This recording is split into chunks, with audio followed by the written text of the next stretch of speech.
Hi everyone, and welcome to Pink Lady Presents with me, Pink Lady, and my co-host, Chaplain Dove.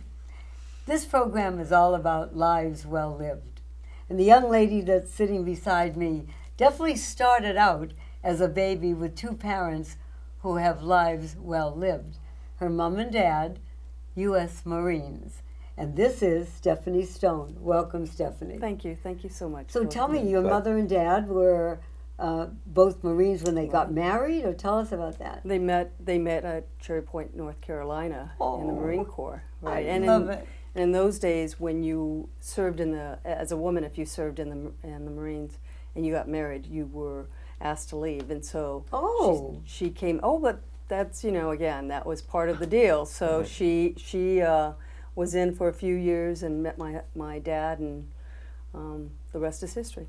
Wow. How many bases did you end up living on? Yeah. Well, actually, it was my sister was born first, and then they both came out, and we ended up here in Los Angeles. And my mother was from San Pedro originally, the harbor of Los Angeles. And so I grew up basically a rugrat running around Fort MacArthur, which is an Army base. Right, Sure. I love it. Yeah. Now, you also joined I did. for quite a long time. Will you tell our audience about that? You joined the Navy. I did. I joined for 20 years. We have a long tradition, as most veterans do, long tradition of serving in the military. And so I had an uncle that had been serving in Vietnam with the Air Force, and I had a great uncle that had served in the Navy, and several that had served in the Army, my parents in the Marine Corps.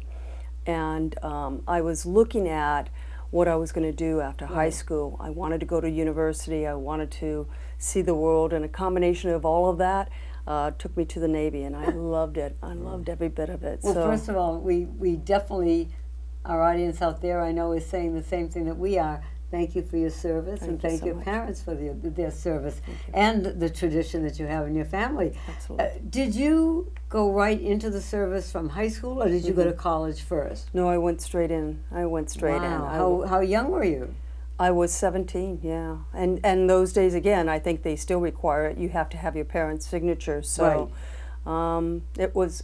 Well, yeah, what did they say? It was, I mean, really. You signed up. Well, first of all, I made the announcement very early in my life that Really? this is what I wanted to do. Oh. Looking at Vietnam on the TV at night, and I had an older sister who was on the other side of that conversation around war demonstrations. I mean, she wasn't a demonstrator by any means, I can't say that, but the conversations came to our table at night, and if you will, I found myself walking down the middle. I felt like there was a place for me to serve, and to serve the service members. So I joined as a Navy corpsman, as a hospital corpsman, which is the same as an Army medic. Wow. And it allowed me to serve. What background did you have as a medic? I had none, but that's the beauty of the military, is they teach you everything you need to know. I see. I get. Oh, wow. I didn't realize that. Yeah. I didn't know how to shake down a thermometer. In those days, everything was manual, right? So Sure. you learn in your first, they were called A schools. You learned in A school how to shake down a thermometer, how to give each other's immunizations and shots. That was an experience, I know. Now, I didn't realize that part. So how long did that training take before you went into like combat? I mean, is that... Yeah, no, we didn't.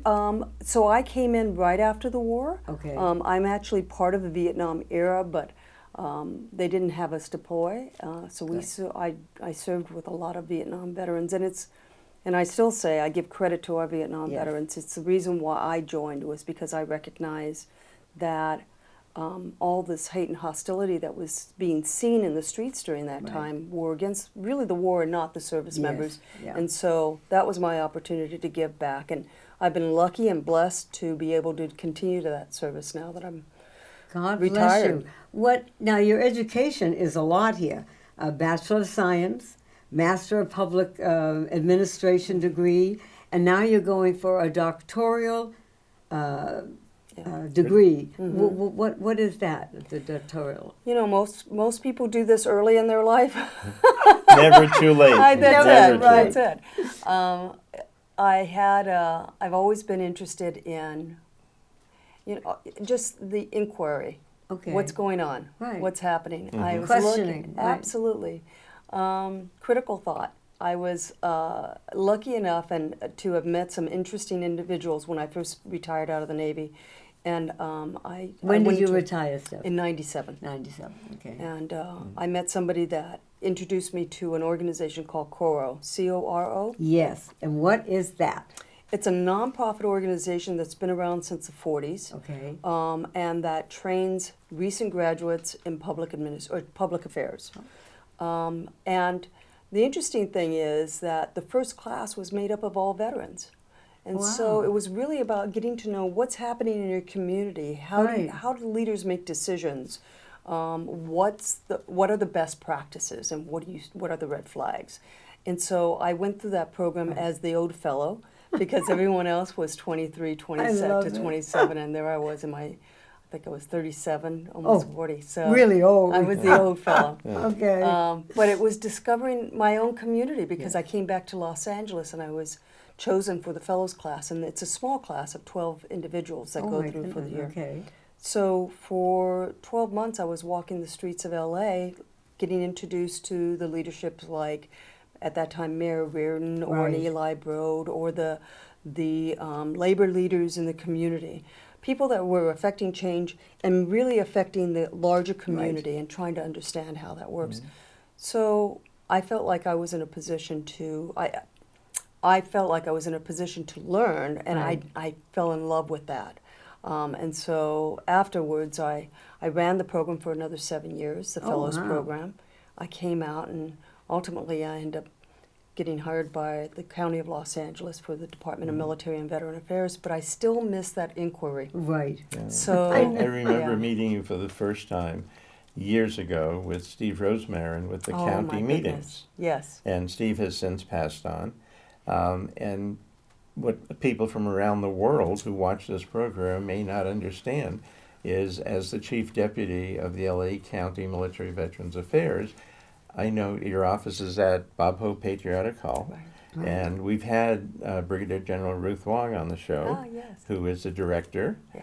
And the programs, everything that deals with veteran-centric active duty, families of deployed, that's your bailiwick. Right. That's And you it. do it really well. And, You know, again, I've been doing this probably all my life. yes. And Well, you were, and just to tell our audience, Mm.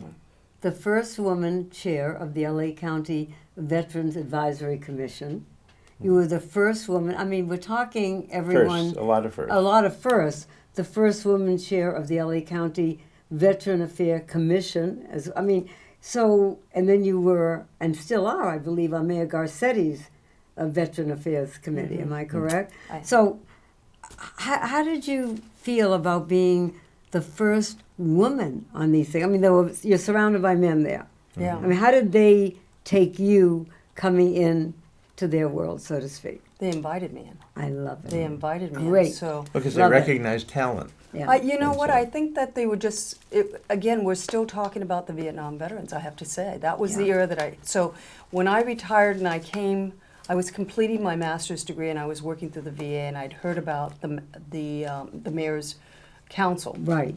And so I started just attending the meetings to try to understand what that was and what Right. that looked like. And most of them were Vietnam veterans, if not all of them. Mm-hmm.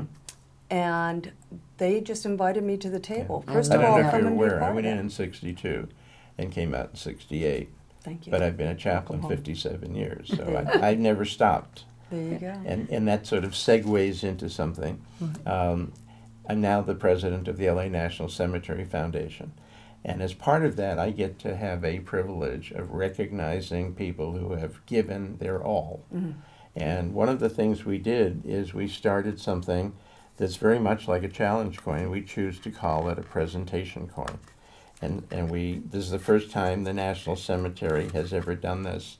And so we have these presentation coins, and on behalf of the board of directors and our director, Tom Ruck, it gives me great privilege to present you with one of our original coins. Thank you so much. First time issued in 120 years. Oh my goodness. And this thank is you. So, Thank you for your so much. service. Thank you, Thank sir. you. Well, Welcome home. Well, Yes. people like yourself who really, your whole life is dedicated to the service.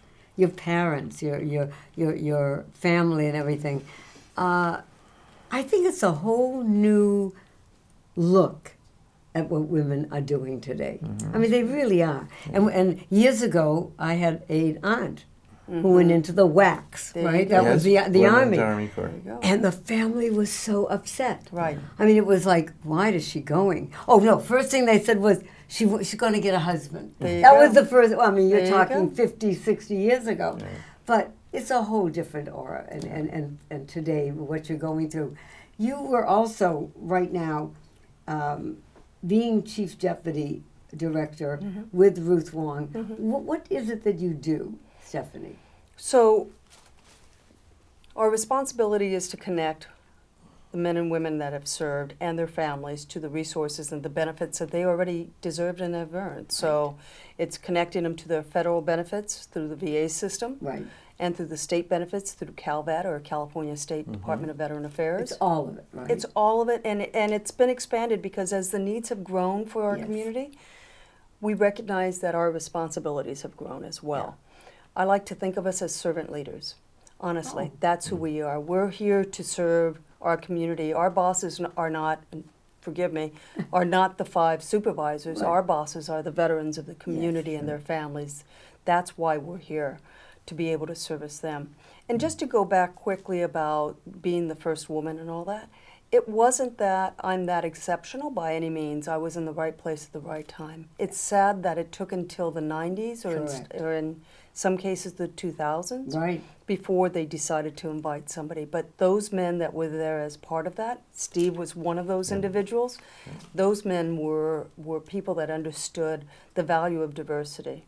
And that's all it was. And we were privileged. We had Major General Peter Gravitt, who was There you Secretary of go. Veterans Yes. Affairs, on our show, and Dr. Vito Imbasciani is coming on the show. There you So go. we're covering the gamut of CalVet Yeah. for the state of California. And I'd talk like about to- it, diversity. Right. Yeah. Tell me something. What is Sparks about? Tell our people. So the Los Angeles Sparks are the women's, it's the professional women's basketball team for I Los love it. Angeles, and they're champions. And again, they're champions in many ways. They came to us about a year ago and said, we want to affect change for our women veterans, and not just by focusing on them for one game. Okay. We want to look at it for the entire year. And we want to challenge other sports teams to do the same, but we're going to be the tip of the spear. We're going to go out there and develop a project and a program that will attract women and the Right. veterans, which are one of the hardest communities within the veteran communities to attract, Really? to connect Why to. is that? I mean, I would think they'd be the first ones up there. No. Really? So most women, when they serve or when they leave service, we change out of our uniforms and we take down our hair, and then we don't recognize or are not recognized by others as being from the military. Okay. And consequently, we don't recognize each other either. Oh. So they don't Interesting. receive their benefits. They instead go out and we connect and serve our families now, serve our communities. Right. We'll see that. But they don't serve themselves. And I think going back to the Sparks, Right. the coach, Derek Fisher, made a comment the other day about his own experience, that when he left being a player and then ultimately being fired as a coach, he thought, well, I'm okay, I'm doing fine, I'll take care of my family. Right. Until he wasn't, until he had an accident and he realized, I'm not doing okay, and until I take care of myself, I'm not really taking care of my family. And it was a great opportunity for us to say, that's the same thing that's happening to our women vets. Wow. That we think we're okay because we're taking care of our family, Right, we're but- taking care of the community. But we really have What to about stop us? and, yeah, I get it. we're not, if the foundation isn't set, the house isn't going to be the home, Correct. right? It's not, it might be in danger. Yeah, So- I want to pay special attention to, this year was the 75th anniversary of D-Day. Right. And you hosted a wonderful program at the Bob Hope Patriotic Hall Right. with many World War II veterans. You had the Montford Point Marines, who Oh. we've had on the show. I love We had them. 5 of them here. I want to tell God. everyone, each one of them is adorable. Yeah. They're 90, 91, 93, Right. and one of them sang. Yeah, Oh, my Henry goodness. Jackson. Right. So, Stephanie, in winding things down, what do you want to be involved in getting done in the future? Because you're a young woman. You've got, thank you God, many years to go to help all of our veterans. What do you want to happen? I think there's a lot of great people doing good work. What I think my experience and education has brought me to is to say I'm trying to affect this particular community of women vets. Not to say that we have a responsibility to all our veterans, but for women veterans, I would like to go ahead and see that this program that we have with the Spark the True You, will become a model for the nation. For the nation, right? So that the communities embrace the female veteran community, welcome them in, engage them, so that they and their children can benefit. Absolutely. Can benefit. Absolutely. Well, as I said to everyone, this is a program, when I say of lives well lived, of people not that have lived and are gone, but are living a life that helps others. And Stephanie, you really are. First of all, you're a charming young lady. You're edible, you're adorable. You have heart for the veteran community because of your family. But I think more than that, I think that you see beyond that. And I see you think of the other people in our country. Because if Sparks does go nationwide, wow, wouldn't that help everyone out there? Mm-hmm. By the way, if anyone is interested, how do they connect with you in case they might have someone for Sparks and to help with whatever you might need? How do they get in touch with you? Best way to get in touch with us is to go onto our website at www.mva, that stands for Military and Veteran Affairs, .lacounty.gov. You'll get to our website and there's contact us, and it can be anything from I need help to I can provide help for others. Now, if you didn't get that, I was go gonna- ahead. I was going to say, because people may not be writing this down Right. and get Sure. it, is they will write to pinkladypresents.com, Wonderful. and the email is pinklady7@earthlink.net. We will forward those inquiries Wonderful. to you so that they can connect directly. Thank you so much. Again- We're happy to do Thank it. you for the Again, opportunity again, to I share all thank That's this. why we're here. Ladies, gentlemen, children, because I include everybody out there, Yeah. you've been privileged today to meet a true veteran of our country, Stephanie Thank you Stone. again. God Yeah. bless you. Thank you Thank so you much. so Thank much. you again. Thank you again. See you soon.